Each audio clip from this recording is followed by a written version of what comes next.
अस्सलाम वालेकुम dear teachers, कैसी हैं आप? उम्मीद करती हूँ बिल्कुल खैरियत से होंगी। आज हमने क्लास में बच्चे को हरूफ तहज्जी के एक नए फ़र्ज से मिलाया है जो कि है रे। रे इसका नाम है, इसकी आवाज़ र है। सबसे पहले आपने बच्चों को कहानी सुनानी है।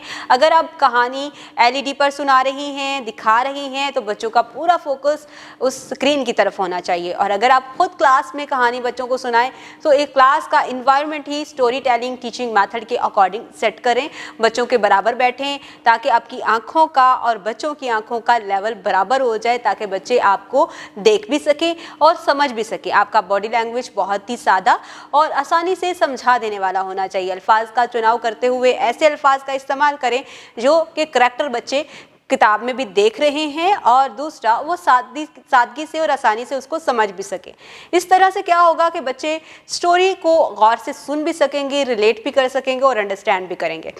इसके बाद जब आप बच्चों को तस्वीरें दिखाएं तो फ्लैश कार्ड का इस्तेमाल करें। बच्चों को फ्लैश कार्ड बहुत साफ सुथरे तरीके से दिखाएं और बच्चों से उसके नाम पूछें ताकि ब्रेनस्टॉर्मिंग भी हो सके और बच्चे सोचें भी और क्रिटिकल थिंकिंग भी करें कि जो तस्वीर वो देख रहे हैं क्या वो उसको पहले देख चुके हैं, उसका नाम क्या हो सकता है, गलत या सही का मामला बाद में होगा।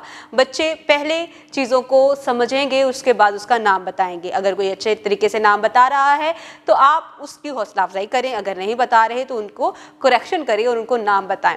इसके बाद शक्ल की पहचान, नाम की पहचान करवाते हुए आपने लिखने की तरफ आना है। प्री राइटिंग एक्टिविटीज करवाएं जिसमें हवा में लिखना है, हाथ पर लिखना है, टेबल पर लिखना है, रेत पर लिखना है, ताकि बच्चे बेहतर तरीके से प्री राइटिंग एक्टिविटी के थ्रू फॉर्मेशन को समझ सकें कि स्टार्ट कहाँ से करना है, एंडिंग कहाँ पे होगी। इस तरह से बच्चे बेहतर तरीके से लिखना सीख जाएंगे। स्टीम एक्टिविटीज़ में बच्चों को इन्वॉल्व करें, बच्चों का इंटरेस्ट देखें और क्लासरूम में ऐसा इन्वायरमेंट क्रिएट करें कि सब बच्चे आपस में कोलैबोरेशन के साथ एक्टिविटीज़ को मुकम्मल करें। उम्मीद करती हूँ आपने आज की इस वीडियो से बहुत कुछ सीखा होगा। मज़ीद सीखने और जानने के लिए हमारे साथ रहिएगा। मिलते हैं अगली वीडियो में, तब तक के लिए अल्लाह हाफिज़।